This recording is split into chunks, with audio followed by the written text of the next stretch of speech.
வணக்கம். மகிழ்ச்சி கல்வி வானொலி வகுப்பறை நிகழ்ச்சியில் உங்களுடன் இணைந்திருப்பதில் பெருமகிழ்ச்சி. நான் உங்கள் மோகனப்பிரியா. பாரதியார் பல்கலைக்கழக தமிழ் மொழி பாடத்திட்டம் 1ஆம் ஆண்டு முதல் பருவம் செய்யுள் திரட்டு பார்க்கலாம். இதில் நம்ம சிறுத்தையே வெளியே வா அப்படிங்கிற செய்யுள் திரட்டு பார்க்க போகிறோம். இதை எழுதியவர் பாரதிதாசன். இவருடைய பேர் ஏன் பாரதிதாசன் வந்துச்சு அப்படின்னா, பாரதியார் மீது கொண்ட பற்றின் காரணமாக பாரதிதாசன் அப்படின்னு அவர் பேரை மாற்றிக்கிட்டாரு. இந்த சிறுத்தையே வெளியே வா அப்படிங்கிற கவிதையில் என்ன சொல்லியிருக்காருன்னா, இளைஞர்கள், தமிழ்நாட்டு இளைஞர்களை எழுச்சியூட்டுற மாதிரி கவிதைகள் எழுதியிருக்காரு. பூட்டிய இருப்பு கூட்டின் கதவு திறக்கப்பட்டது, சிறுத்தையே வெளியே வா. இந்த செய்யுள்ள பார்த்தோம்னா இளைஞர்களை சிறுத்தை, புலி, சிம்புட்பறவை, சிங்கம் அப்படின்ற பெயர்களெல்லாம் பாரதிதாசன் குறிப்பிட்டிருக்காரு. முதல்ல பார்த்தோம்னா சிறுத்தையை வெளியே வான்னு கூப்பிட்றாரு. அதாவது தமிழ்நாட்டு இளைஞர்களை கூப்பிட்றாரு. பூட்டி வச்சுருக்க கதவு திறந்துருச்சு, நீங்கள் சிறுத்தை மாதிரி எழுந்து வெளியே வரணும். சிறுத்தை என்ன பண்ணும் அப்படின்னா, ஏற்கனவே ஒரு மிருகம் வேட்டையாடிய மிருகத்தை சாப்பிடாது. சிறுத்தை ஃப்ரெஷ்ஷாக வேட்டையாடி தான் சாப்பிடும். அப்படிப்பட்ட இளைஞன் நீ பூட்டிய கதவு திறந்துட்டாங்க, நீ எழுந்து வா, வெளியே வா அப்படின்னு சொல்லி கூப்பிட்றாரு. எலி என உன்னை இகழ்ந்தவர் நடுங்க, புலி என செயல் செய்ய புறப்படு வெளியில். எலின்னு உன்னை சொன்னவங்கெல்லாம், அப்படி இகழ்ந்து பேசினவங்கெல்லாம் உன்னை நினச்சி நடுங்கணும், நீ புலி மாதிரி செயல்பட்டு வெளியே வரணும் அப்படின்னு சொல்லி இளைஞர்களை அழைக்கிறாரு. நம்பினை பகல்வினை நள்ளிருளின்றே, சிம்புட்பறவையே சிறகை விரி எழு. செம்புட்பறவை எப்படிப்பட்டதுன்னா, தொடர்ந்து போராடக்கூடியது, எதிரிகளை பலம் வாய்ந்த தன்னுடைய உடலை வைத்து போராடி வெற்றி பெறக்கூடியது, 2 தலைகளை கொண்டது செம்புட்பறவை. இப்படிப்பட்ட ஒரு பறவையோட இளைஞர்களை கம்பேர் பண்ணி, இளைஞர்களும் இந்த மாதிரி வீரமிக்கவர்கள், பலம் வாய்ந்தவர்கள், இப்படிப்பட்ட இளைஞர்கள் எழுந்து வெளியில் வாங்க, நம்முடைய இருப்பு கதவு திறக்கப்பட்டுருச்சு அப்படின்னு கூப்பிட்றாரு பாரதிதாசன். இனி வரக்கூடிய நாட்களில் இளைஞர்கள் எப்படி இருக்கணும் அப்படின்னா, இரவு பொழுதில் கூட விழிப்புணர்வோடு இருக்கணும் அப்படின்னு சொல்கிறாரு. ஏன் அப்படி சொல்கிறாருன்னு அடுத்த வரியில் பார்க்கலாம். சிங்க இளைஞனே திருப்பு முகம் திறவிழி, இங்கு உன்னாட்டு கிளி கழுதையாற்றியா, கைவிரித்து வந்த கயவர் நம்மிடை பொய்விரித்து நம் புலன்கள் மறைத்து தமிழுக்கு விளங்கிட்டு தாயகம் பற்றி நமக்குள்ள உரிமை தமக்கென பாரெனில் வழிவழி வந்த உன் மரம்தான் எங்கே, வழிவழி வந்த உன் மரத்தனமெங்கே. நம்முடைய நாட்டை கயவர்கள் இப்போ ஆட்சி பண்ணிட்டு வராங்க. நமக்குரிய உரிமைகள் எல்லாம் அவங்களுக்குள்ள உரிமைகள் அப்படின்னு சொல்லி நம்மக்கிட்ட சொல்லிட்டு வராங்க. நம்மளை கைவிலங்கு பூட்டி நம்மளை அடக்கி ஆள நினைக்கிறாங்க. நம்மளை ஏமாற்றி நம்முடைய தாய்மொழியை நம்மக்கிட்டேருந்து பறிக்க நினைக்கிறாங்க. அதே போல்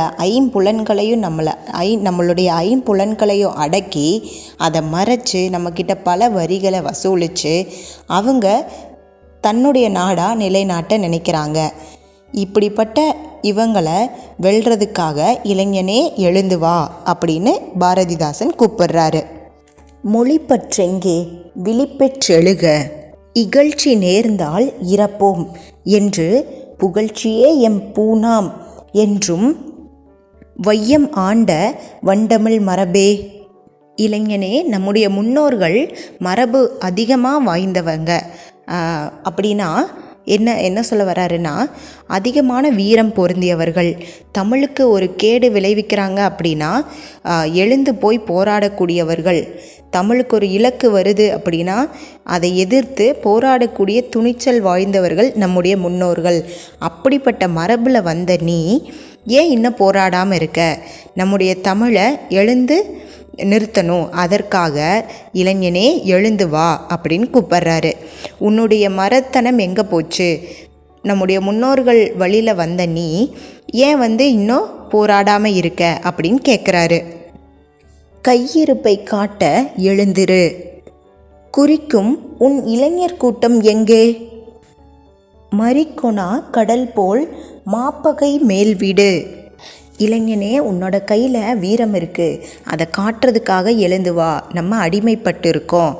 நம்ம நம்மளுடைய தமிழை உயர்த்தி நிறுத்தணும். அதுக்காக எழுந்து வா. உன்னோட இளைஞர் கூட்டத்தை கூட்டிட்டு வா.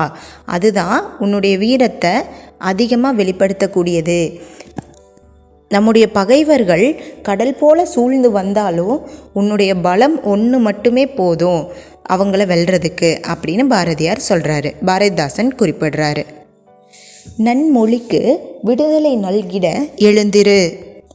பொன்மொழிக்கு நீ புதுமை ஏற்றுவாய்.